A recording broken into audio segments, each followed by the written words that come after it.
Olá, boa noite. Esse é o Conversas Cruzadas aqui na TV Com. Depois de 4 meses de discussões, o movimento Floripa Te Quero Bem entregou aos candidatos à prefeitura da capital um documento onde elenca os principais desafios para o novo gestor.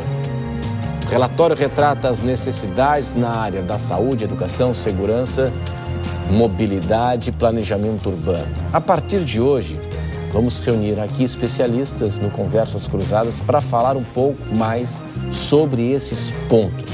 Hoje o nosso assunto é saúde, que é, a propósito, a principal demanda do eleitor de Florianópolis. O eleitor de Florianópolis, quando questionado qual a sua maior preocupação na cidade, ele vai responder, ele vem respondendo sobre saúde. O que é preciso melhorar para tornar Florianópolis uma cidade mais saudável? Uma cidade com as pessoas que aqui habitam uma saúde melhor. É isso que iremos discutir a partir de agora no Conversas Cruzadas na TV Com.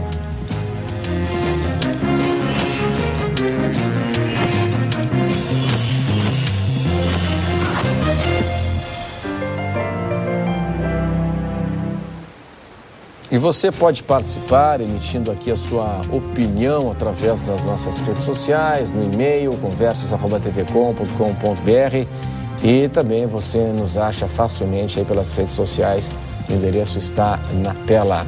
Hoje nós estamos na companhia do gerente executivo do ICOM, que é o Instituto Comunitário Grande Florianópolis, e do Comitê Floripa Te Quero Bem, o Anderson Giovanni da Silva. Também nós recebemos o professor de Harvard, Robert Janet, ele que participa aqui em Santa Catarina, em Florianópolis agora, de um treinamento com o pessoal da Unimed na área de atenção primária em saúde. O programa recebe também o médico Dr. Leopoldo Bach, que é diretor jurídico do Sindicato dos Médicos em Santa Catarina, e ainda está aqui conosco o diretor executivo da Associação e Federação dos Hospitais no Estado, Bras Vieira. Pessoal, obrigado pela atenção, pela presença de todos aqui conosco no Conversas Cruzadas, que está no ar em nome de Senge, em defesa do profissional da engenharia sempre. Federação das CDLs Catarinenses, 40 anos, a força do associativismo lojista.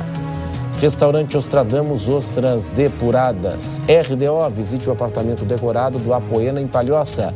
Queires, experimente o melhor, experimente Queires, top. Anderson, eu queria começar contigo justamente o seguinte: daquilo que vocês pesquisaram, apuraram, onde é que estão os gargalos na saúde aqui no município? Boa noite. Boa noite. Boa noite a todos. É um prazer estar aqui. No Comitê Consultivo do Floripa Te Quero Bem, foram identificados aí 3 desafios principais, né? O primeiro desafio seria reduzir a questão da morbidade e da mortalidade que é provocada principalmente por acidentes de trânsito e por homicídios aqui em Florianópolis, o que causa uma pressão muito grande no sistema. Então, a atuação de um futuro gestor deveria estar voltada para essa questão mesmo de causas que saturam o sistema de saúde. Então, só para a gente entender um pouquinho mais aqui, então nós estamos falando de violência urbana e violência no trânsito. É isso. Nós vimos que os indicadores, os números e as discussões fazem com que os desafios se entrelacem, né? E o gestor deve estar preparado para esse tipo de interferência entre causas e consequências e como as consequências atuam no sistema, seja de educação, saúde, mobilidade e assim por diante. Tá, item 2. O item 2 de desafio é a redução de morbimortalidade, que é o impacto das doenças e das mortes para a sociedade, né? E aí essa morbimortalidade no contingente aí de pessoas da terceira idade, que são doenças e mortes provocadas por doenças crônico-degenerativas, como o câncer, doenças cardiovasculares. Então, na medida que a população vai envelhecendo, é preciso ter uma atenção especial a esse tipo de diagnóstico para poder aumentar a qualidade de vida da população. E em terceiro é a questão de aprimorar o sistema de atenção básica, né? Que é um ponto importante de tratar aqui hoje, e também de incentivar a participação da população, seja no cuidado da sua saúde, seja no controle social do sistema de saúde, para que a gente possa aí apoiar também o poder público no fazer uma saúde melhor para todos nós, né? Perfeito. Eu vou começar com o terceiro item, que eu imagino que seja aquele que mais faz parte do dia a dia do trabalho dos senhores aqui presentes. E queria aproveitar a presença do professor Robert Janet, que vem aqui em Santa Catarina, a convite da Unimed, para ministrar um curso, um treinamento na área de atenção primária em saúde. Pelo que o senhor conhece aqui do nosso modelo, pelo modelo que existe nos Estados Unidos e que está em transformação agora, né, implementado pelo presidente Barack Obama, para a gente fazer uma analogia aqui, como se fosse o SUS dos Estados Unidos agora, né, um aumento do financiamento do sistema e tal, por parte da população. Onde é que nós estamos pecando aqui? Porque a nossa Constituição de 88 diz que a saúde é integral, né, que é tudo e para todos. Tudo e para todos, e de graça. Que bom, maravilha, só que a gente enfrenta uma série de dificuldades. Onde é que nós estamos pecando aqui na ótica do senhor? Boa noite, obrigado pela presença. Obrigado. Bem, o Sistema Unificado de Saúde em Brasil é um sistema bem admirado no mundo, porque é um sistema de participação social, justiça, mas falta recurso. E estou trabalhando com o saúde suplementar, onde tem bastante recurso, mas o sistema suplementar não está bem organizado para atender as necessidades de uma população que está mudando. Originalmente, a construção desse sistema foi para responder a doenças agudas. Se uma pessoa tem uma queixa, tem vários especialistas, tecnologias para lhe ajudar. E eu admiro muito o que elas fizeram. Mas o Brasil está mudando, e está mudando rapidamente. Antigamente, a maioridade dos mortos foram das infecções. Agora, a minoridade é infecção e o que está crescendo é câncer, doenças cardiovasculares. E uma grande parte dessas doenças são preveníveis ou se pode intervenir pronta para evitar complicações dessas doenças crónicas. E para atender a esse sistema precisa uma mudança de modelo. Precisa uma classe do médico que pode ter uma relação diretamente com o paciente. Mas quando o senhor fala mudança de modelo, o senhor fala tanto na rede privada como pública? Estou falando sobre uma mudança de modelo do sistema de saúde suplementar, em que os clientes têm a opção de um médico familiar que pode atender a maioridade dos seus problemas e ajuda por vigilância de doenças e conduzir bem o curso da sua doença crônica. Agora falta. É interessante, porque o SUS tem um bem programa de saúde familiar. Sim. Mas falta especialistas. E o saúde suplementar tem bastantes especialistas e falta essa metodologia da coordenação de serviço. Bom, aí já temos um bom ponto de partida para o nosso debate. Na ótica dos médicos, né, do Sindicato dos Médicos, qual é o diagnóstico que o senhor faz a respeito desta saúde, a atenção básica aqui no município e onde é que estão as nossas maiores vulnerabilidades? Bom, nós temos aqui aquilo que foi apontado no Movimento Floripa Te Quero Bem. O senhor elenca mais algum item? Boa noite, obrigado pela presença. Boa noite, muito obrigado pelo convite, boa noite aos membros da mesa, aos senhores telespectadores. Em relação ao que meu caro colega Robert Janet falou, né? Ele citou um assunto que na realidade é uma discussão mundial, né? Who pays the bill? Não é? Quem paga a conta? Quem paga a conta. E isso é um problema grande, né? Santa Catarina, de uma maneira geral, tem bons indicadores de saúde, até melhores que o resto do Brasil. Florianópolis faz parte desse quadro, né? Mesmo assim, nós temos problemas sérios. Por exemplo, falasse da estratégia de saúde da família. A gente sabe que gestão pública de saúde, a gente não precisa ter só estrutura física, não só estrutura financeira, nem administrativa. Precisa ter, em primeiro lugar, recursos humanos, né? A transformação e a realização do ato é feita por pessoas. E não se faz medicina sem médico. A estratégia de saúde da família em Florianópolis passa por uma crise, né, onde nós sabemos que 106 médicos já saíram da estratégia de saúde da família de Florianópolis nos últimos 12 meses. Por que isso está acontecendo? 106, o senhor falou? 106. Há equipes de estratégia de saúde de família em Florianópolis que não têm médico. Isso acontece por um problema que já é recorrente, que é um desconto indevido que a nossa prefeitura faz, já devia ter sido resolvido. Foi feito um movimento muito grande por parte dos médicos do sindicato. O governo não resolveu, fez um projeto de lei ruim, né, onde ele passava o problema para a próxima administração e foi rejeitado pela Câmara de Vereadores. Então os médicos estão desestimulados e muitos não querem mais trabalhar na estratégia de saúde de família. Como é que se faz isso sem médico? E cada equipe que fica sem médico, aquela localidade, aquela comunidade que é assistida, ela fica não só sem médico, como vai ter dificuldade com o próximo médico, que leva 2 a 3 meses para o próximo médico se aclimatar com aquele povo, né? O segundo ponto, o problema dos especialistas. Muitas vezes a pessoa é atendida, e bem atendida, pelo médico generalista, mas não tem para quem ser encaminhado. E aí começa o problema. Se precisa de um neurologista, de um neurocirurgião, de um psiquiatra, do endocrinologista, pode levar não só meses, como até anos para conseguir. Como é que se faz isso? Contratando gente. E como é que se contrata gente? Dando estrutura, dando condição e pagando bem. Nós sabemos que o nosso município ele já destina mais do que aquilo que é regulamentado pela Constituição para saúde. O Estado também. Mas quem não está fazendo a sua parte é o governo federal, que reserva apenas 7% do seu orçamento da União para a saúde. Não cumprindo aquilo que está expresso na Constituição, porque tem que dar muito mais que isso. A tabela do SUS é uma vergonha. Nós estávamos conversando sobre isso ainda há pouco com meu colega da Federação dos Hospitais. Então isso leva a toda uma crise no sistema que para ser resolvido tem que começar lá em cima, em Brasília.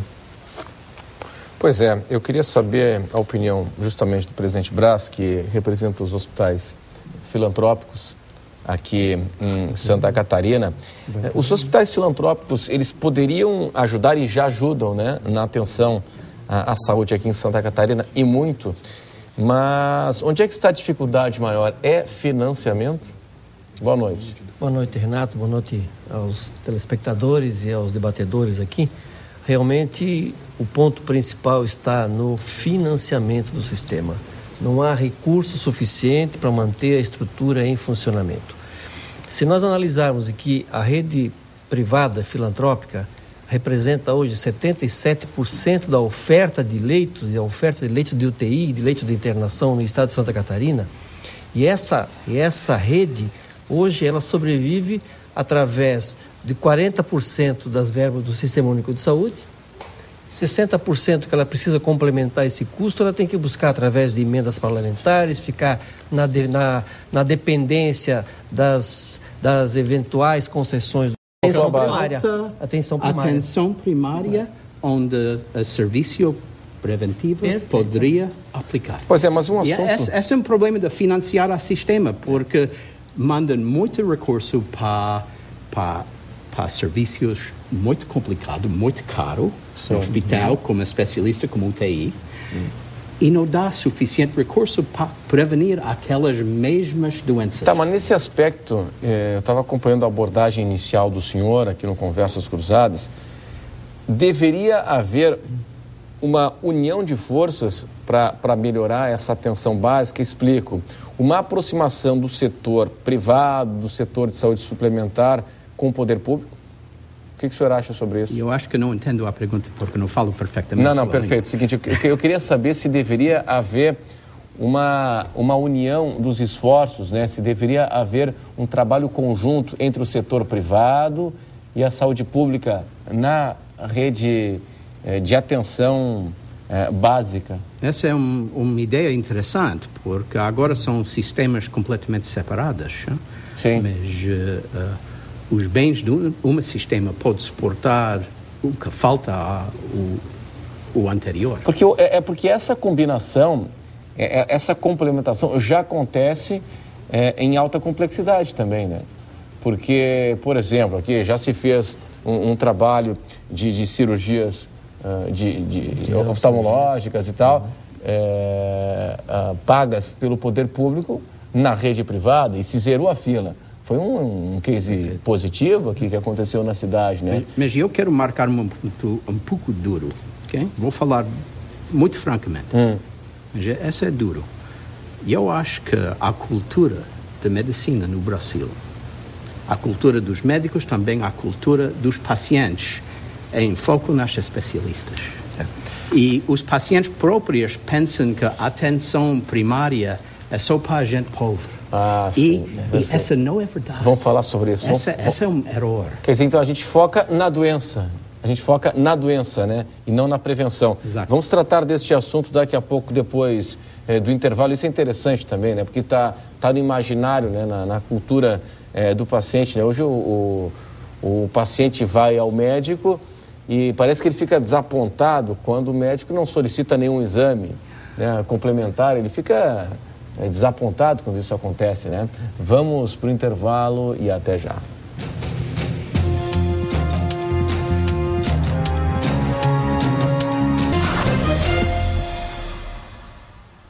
Estamos de volta aqui na TV Com e o Conversas Cruzadas. A gente está pegando um item na pauta do Floripa Te Quero Bem, que foi apontado como prioridade, como ponto vulnerável aqui na nossa cidade, que é o item saúde. E a gente vai discutir vários itens aqui apresentados pelo estudo, ouvindo especialistas, técnicos em cada área estudada e apreciada, né? E hoje a gente está discutindo saúde. E nós temos 3 desafios na saúde em Florianópolis, segundo o levantamento do movimento Floripa Te Quero Bem. Reduzir a morbidade, mortalidade, fruto da violência no trânsito e violência urbana.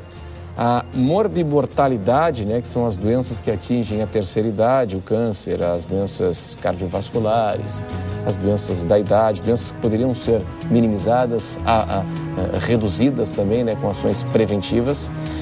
E a atenção básica à saúde. Se tocou num item aqui que eu achei muito interessante, né, quando o professor Roberto falou que há uma leitura de que investir em atenção básica, em prevenção, isso aí é coisa de pobre, de que o cidadão que tem um poder aquisitivo melhor, ele acha que não tem nada a ver com isso. O senhor concorda também? Não, de maneira alguma. Eu acho que eu sou oncologista e posso falar isso com muita tranquilidade, que vários tipos de câncer podem ser, digamos assim, até evitáveis, ou pelo menos diagnosticados precocemente, né? Através de uma atenção inicial médica de forma adequada. Não precisa só do especialista para isso, né? Então, por exemplo, uma mulher que tem um nódulo mamário que é bem avaliado, né, e é bem investigado inicialmente, ela vai chegar no médico mais cedo e tem uma grande chance de ter a sua doença curada. Ao contrário de uma, por exemplo, que não é diagnosticado, vai chegar tardiamente e vai ter uma doença incurável. Isso vai em outras doenças também, né? Então, a diabetes que não é diagnosticada, a hipertensão que não é bem tratada, né? E tu falasse até da questão das doenças crônico-degenerativas, né? Isso é um problema sério no nosso país, porque o Brasil é um país que está ficando velho antes de ficar rico, né? O que nos diferencia da Europa e Estados Unidos. Então, nós estamos tendo os problemas do terceiro mundo associados aos problemas do primeiro mundo, né? Professor me permite só uma observação? O professor Robert comentou de que na saúde suplementar a interpretação do seu usuário é de que ele vai direto a um especialista sem fazer aquelas avaliações, sem ter aquele preparo ou aquela passagem por um médico. Antigamente se falava o médico generalista, o doutor que fazia uma avaliação bem adequada do paciente e muitas vezes pode resolver o problema, pode dar uma solução para aquela questão sem necessidade de passar para o médico especialista. Nós, há alguns anos atrás, nós falávamos da clínica do Au-Au. Au-Au? Clínica do Au-Au. Ao ortopedista, ao neurologista, ao cardiologista. E os próprios pacientes, eles fazem uma comparação entre um médico e outro. O doutor pode confirmar isso comigo. Poxa, doutor, eu quero pegar uma consulta no outro médico para saber se ele vai dar a receita igual. Isso acontecia. Eu trabalhava em Joinville, na indústria, lá na Consul Joinville, e nós constatávamos isso. Como a nossa empresa era inclusive cliente de um operador de plano de saúde, as pessoas buscavam médicos diferentes para saber se tinham receitas iguais, tratamentos iguais. Só para complementar, tem uma questão que estava sendo trazida da coisa da cultura, né? E aí a gente vê a importância de campanhas e de trabalhar nessa mudança da cultura ao longo do tempo. Então, há muitos anos atrás, começou uma campanha a respeito do toque, do exame de toque no seio, de identificação antecipada desse tipo de diagnóstico de câncer. É uma coisa que a gente não vê uma campanha, por exemplo, contra a obesidade, que está aí atingindo 14% da população de Florianópolis, ou para pró-atividade física, que são campanhas que ainda não ganharam volume a ponto de começar a mudar a cultura da população para se responsabilizar pelo próprio quadro. Então, existe realmente a cultura de você procurar eu vou no médico, daí ele resolve. Mas qual é a minha responsabilidade, eu como cidadão, de me cuidar e estar bem, porque eu também posso ser um peso para quem realmente precisa para uma eventualidade, né? Mas aí entra questão de tempo aí. Mas isso é mudança cultural também? É uma mudança cultural e ela vem também através do poder público, através de campanha, através de envolvimento de organizações da sociedade civil, mas o poder público tem um papel importante aí. Interessante, esses dias eu estava até conversando com uma senhora que me disse assim, não, mas eu não abro mão de comer o meu queijo e tal, eu adoro comer queijo, eu sou viciado em queijo. E o médico diz, a senhora não pode mais comer queijos, esses queijos mais pesados e tal, com gordura e tal. Não, mas ele me deu um remédio, que daí eu continuo comendo meu queijo, mas o remedinho resolve. Quer dizer, tem muito disso, né, do pensamento mágico, de que eu não preciso mudar o meu hábito e que a medicina, que a farmacologia resolve o problema, né? É verdade que a população frequentemente siga a ajuda do médico quando não atende bem a sua própria saúde. E é correto que o determinante mais importante da saúde é as atividades da vida. Quando chega ao médico, é tarde. O médico pode assistir nessas campanhas, mas também é uma outra função social fundamentalmente importante de mudar a dieta, de aumentar o exercise. Esse é um assunto para que os próprios candidatos a prefeito poderiam ampliar essa discussão, criar parques, criar programas, incentivar as pessoas a praticar o esporte. Se nós verificarmos aqui em Florianópolis quantos parques que nós temos para fazer atividade física, pouquíssimos. Eu vejo aqui em Coqueiros, onde eu moro, ali perto, os domingos, os sábados à noite, às vezes 11 da noite, tem pessoas caminhando, mas muitas vezes as pessoas não praticam atividade física porque não tem o espaço adequado. Não tem espaço adequado. Não existe o espaço público, a segurança, o espaço seguro. Não tem uma ciclovia, não tem um deck para caminhada. Né? Essa é a grande dificuldade. Isso tudo colabora, né? Agora, eu quero insistir numa questão aqui de financiamento, né? O senhor está falando muito em financiamento, né? Em recursos. Mas o problema é só dinheiro ou o problema é gestão também? O senhor falou que o problema é gestão também. E se abordou aqui, há pouco aqui também, que há uma concentração de recursos na alta complexidade também. Isso é problema? Porque concentra-se o recurso na alta complexidade e mesmo assim há uma fila de espera enorme. Qual é o tamanho da fila? A fila de espera para consulta especializada em Florianópolis hoje... Você tem ali as gradações, 20% das pessoas que procuram esperam mais de 7 meses. O tamanho da fila em números a gente não tem, mas o percentual de pessoas que vão esperar mais ou esperar menos se tem. Então, 1 a cada 5 cidadãos que busca consulta especializada vai esperar mais de 7 meses. Né? Inclusive tem melhorado, existem mutirões e tudo mais, mas ainda está bem longe do ideal, né? Está bem longe do ideal e também não é com um mutirão periódico que você resolve uma falha do sistema, né? Sim, ameniza, né? Aliás, o mutirão, eu gostaria de falar agora, o mutirão na realidade é uma demonstração da falha do sistema. O mutirão mostra a falência daquilo que está acontecendo, quer dizer, eles deixam um problema chegar a um ponto tal que só o mutirão vai resolver. Aí zera a fila, vamos falar ainda há pouco, e daqui a pouco a fila está se formando novamente. Isso só se faz na realidade, Renato, com mais recursos e com mais contratações. Não tem outro jeito, não existe fórmula mágica para fazer isso. Os médicos que estão atendendo especialistas trabalham muito, entende? Eu sei porque eu estou nessa ponta do sistema. Trabalho muito além do dever, às vezes, né? Mas é que falta médico em muitas áreas, né? Na oncologia, por exemplo, está bem assistido, está muito bem estruturado o sistema, mas em outras áreas não. Então, cabe ao poder público nessa parte se estruturar contratar mais gente e colocar uma estrutura melhor. Isso só se faz com recursos e também com gestão, como foi falado ainda há pouco, né? Não tem fórmula mágica para resolver isso. E não se pode colocar a resolução do problema nas costas dos médicos, achando que o médico vai ter que trabalhar mais, vai ter que se desdobrar mais, porque o que está acontecendo hoje em dia, por exemplo, nas emergências em Florianópolis, está faltando médico de uma forma grave em várias emergências, no Hospital Infantil, no Hospital Regional de São José, no Instituto de Cardiologia. O governo até está contratando, depois de uma grande campanha que nós fizemos até pela imprensa, está contratando, mas tardiamente. Quer dizer, a solução vem muito tarde e a população vai sentir o problema, porque eu percebo que o que vai acontecer é que vai ter emergência daqui a pouco, que não vai conseguir fechar a escala e vai fechar as portas. Isso vocês podem escrever, porque vai acontecer. Porque se deixou passar muito tempo, não se resolveu quando se devia, e agora estão resolvendo, mas tardiamente, então o problema agravou-se muito. Doutor Leopoldo, uma pergunta a respeito da atratividade, né, do médico. Por que atrair-se para o sistema público ou para o concurso público em comparação com o rendimento que ele poderia ter na iniciativa privada? Tem uma diferença muito grande em rendimento hoje? Como é que poderia se equalizar isso em termos de atração? Tem diferença não só de rendimento, como de qualidade de trabalho também. Trabalhar em emergência não é fácil. Isso aí é uma guerra de trincheira.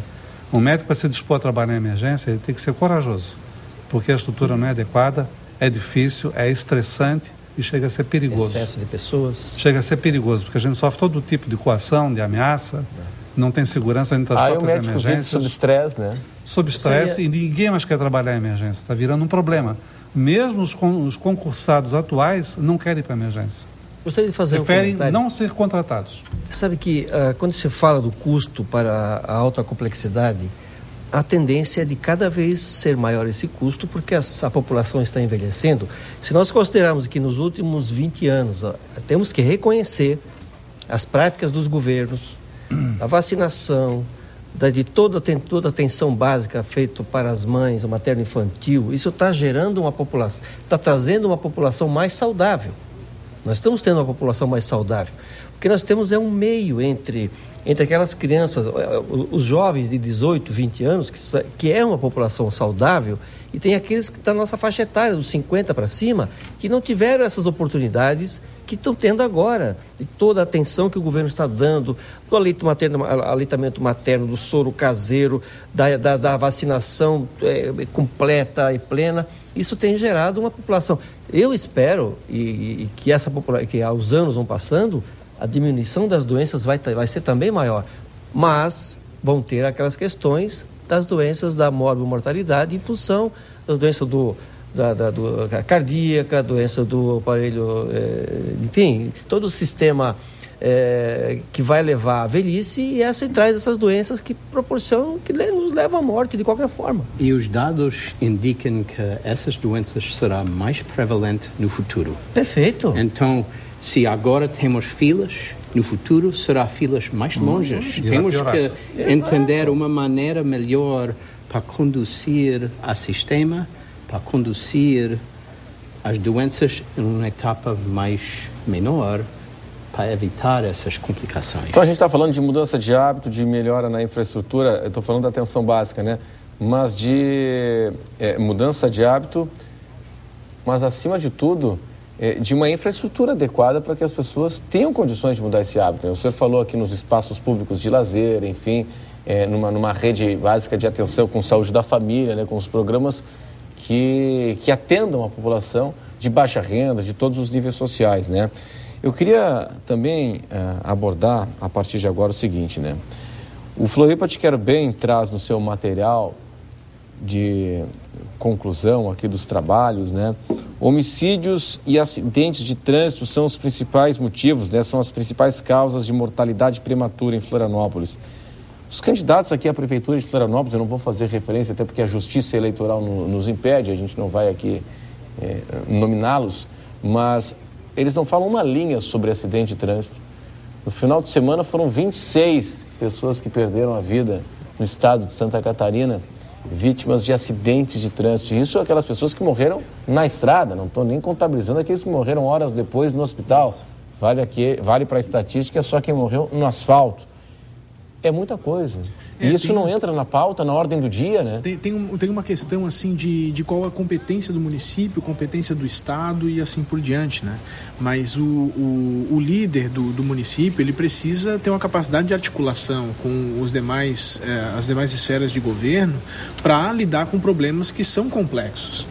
A questão de ter uma guarda municipal orientadora, enfim, como que se porta essa guarda municipal, como que é o relacionamento da polícia militar com as questões da cidade.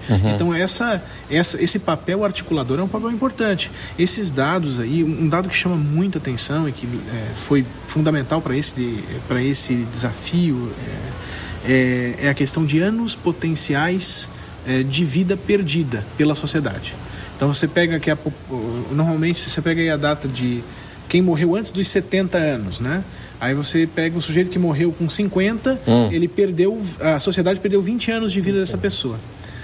As vítimas de homicídio e acidente de trânsito são jovens. E essas são pessoas saudáveis. São pessoas saudáveis. Então, não estamos falando sobre crônicas agora. Estamos falando sobre gente com sua saúde.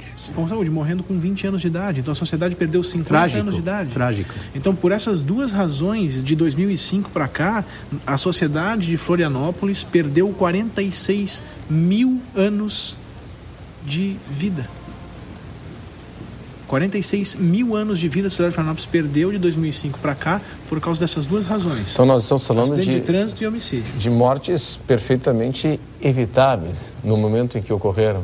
Elas são mortes que vêm de situações que não vêm direto da saúde, da questão do sistema, agora veja, mas que pressiona a questão da qualidade de vida. Vou fazer o seguinte, eu preciso chamar um intervalo comercial, quero ampliar essa discussão. A gente falou da atenção básica, a gente está ampliando agora a discussão para os acidentes de trânsito e também para a violência urbana. A gente vai discutir mais sobre isso em instantes depois do intervalo. Até já.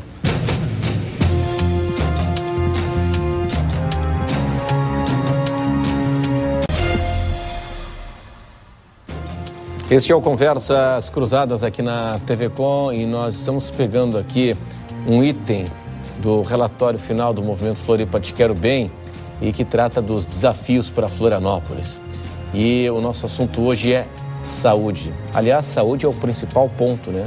Elencado pelo eleitor em Florianópolis quando o assunto é qual a maior preocupação, quando a pergunta que é feita para o eleitor, qual a sua maior preocupação em Florianópolis? Aparece lá saúde em primeiro lugar. O curioso é que se fala tanto em mobilidade urbana, e a mobilidade urbana, segundo a pesquisa, aparece lá na quarta, quinta posição, quando são perguntados os itens mais problemáticos, os maiores desafios aqui da nossa cidade. E o documento diz assim, reduzir morbidade e mortalidade, trânsito e violência urbana. Quando nós falamos de trânsito, já falei agora há pouco aqui, não vi nenhum candidato falar em uma linha sequer sobre trânsito, falar em mobilidade urbana. Agora, violência no trânsito, não vi absolutamente nada. E violência urbana, nós temos a imensa maioria dessa violência urbana provocada pela questão da droga. E aí nós estamos muito mal mesmo, né? Na rede pública, né, ofertada para tratar os dependentes químicos, que é completamente insuficiente. E aí nós nos deparamos com pais em situação de desespero. Por isso que nós vemos de vez em quando aí, pais que acorrentam os filhos em casa porque procuram um tratamento e não encontram no estado esse tratamento. Esse é um problema seríssimo, né? Esse é um problema seríssimo. A questão da droga. A nossa infraestrutura, embora o senhor atue no CEPOL, né, na área da oncologia, mas isso é um assunto seríssimo, né? Nós não temos uma rede pública adequada, mesmo com as parcerias, com as fazendas terapêuticas, enfim, mas isso aí não dá conta do recado, é insuficiente. De modo algum, na realidade, o problema da droga, ninguém sabe como enfrentar de forma 100% adequada no mundo todo, né? Até por isso, alguns governantes estão tendo a má ideia de querer liberar droga, né? Como aconteceu no Uruguai recentemente, né? Lógico que eles não imaginam que os traficantes vão começar a traficar outras coisas, né? Vão evitar que elas estão legalizadas. É muita ingenuidade isso, mas é um problema grave, inclusive, de saúde pública hoje em dia, né? Sabemos que o Brasil tem o maior consumo de crack do mundo e é o segundo de cocaína, só perdendo para os Estados Unidos. Isso é uma tragédia nacional, eu não vejo o governo se mexer para resolver isso, nem federal, nem estadual, nem municipal. Medidas muito tímidas, né? Muito tímidas, inadequadas, isso que tu falasse é verdade, não tem clínica para tratamento dependente, e é um problema que a sociedade precisa parar de esconder debaixo do tapete e encarar de frente, porque é muito, muito grave, para mim, um problema de segurança nacional, e tem que ser encarado de frente e urgentemente. Mas deixa eu trazer uma provocação aqui, né? A gente estava falando no intervalo aqui, eu comentei sobre o caso do presidente Mujica, no Uruguai, que está legalizando a produção, né, e venda da maconha. E vai aumentar o turismo, né? Aí o seguinte, que a gente percebe é que o modelo atual, ele fracassou, né? O modelo da repressão, ele fracassou, né? É o modelo americano, os Estados Unidos praticam isso há muito tempo, não deu certo, né? O maior consumo está lá ainda. E será que algo precisa ser feito de diferente? Não sei se é legalizar, enfim, não sei. Agora, que o modelo atual, meramente repressor, não deu certo, isso aí é fato, né? Eu tenho uma opinião sobre esse assunto. Quando nós éramos jovens, o objetivo dos pais era ter os filhos encaminhados, formados e tal, e ter eles sempre com um futuro garantido, vamos dizer assim. Hoje os pais estão mais preocupados em o máximo que eles podem fazer, ficam felizes se ele consegue tirar o filho das drogas, porque a possibilidade, a facilidade, o acesso que essas pessoas, as crianças têm hoje para as drogas é uma coisa assim absurda. De você ver na rua durante o dia as pessoas se drogando, quer dizer, perderam a noção do respeito ou da decência, enfim, é uma situação que choca qualquer pessoa e não dá para entender, e eu sinceramente não vejo, Renato, qual é a perspectiva. Se não houver uma repressão na entrada dessas drogas, na entrada das armas, porque as drogas levam ao furto, o furto leva à morte, e a morte, e essa violência, isso não tem mais fim, isso não tem mais... Quando que nós imaginávamos que Florianópolis não dá para andar depois das 11 da noite com o vidro baixado na Beira-Mar Norte? Você está sujeito numa sinaleira a ser abordado por uma pessoa que ele muitas vezes não pode ser, talvez não seja nem um marginal violento, mas ele vai furtar uma pequena coisa para fazer uma permuta por uma droga, por uma pedra de crack, enfim. Então é uma situação realmente preocupante. Uma semana atrás nós constatamos na frente do edifício um assalto à mão armada às 5 da tarde. 5 da tarde. 5 da tarde. Agora não tem mais hora, né? Uma senhora chegou na frente de uma papelaria, estacionou o automóvel lá, levaram o automóvel dela assim, por quê? Pode não ser um marginal violento, mas já estava armado. Então desarmaram a população, mas os marginais continuam recebendo as armas de todo o calibre possível. É um ciclo vicioso. Para repetir minha posição nisso, esse é um problema que pode responder para mais recurso em prevenção. Porque quando chega a violência, quando chega a adicção, é tarde. É tarde. E é uma vergonha em meu país, também em outros países, que não damos recurso à prevenção, não damos recurso à intervenção, não damos recurso a tratamento de adicção e damos muito recurso ao polícia. Sim. A polícia. Sim, a repressão. E as prisões. Sim. Esse modelo é outra imbalança de recurso e não tenho a contesta. Sou médico, sou um médico básico. Não, essa política é fora da minha experiência, mas é um exemplo de má distribuição de recursos. Este é o Conversas Cruzadas aqui na TV Com. A gente vai para um rápido intervalo e em instantes estaremos aqui de volta. Até já.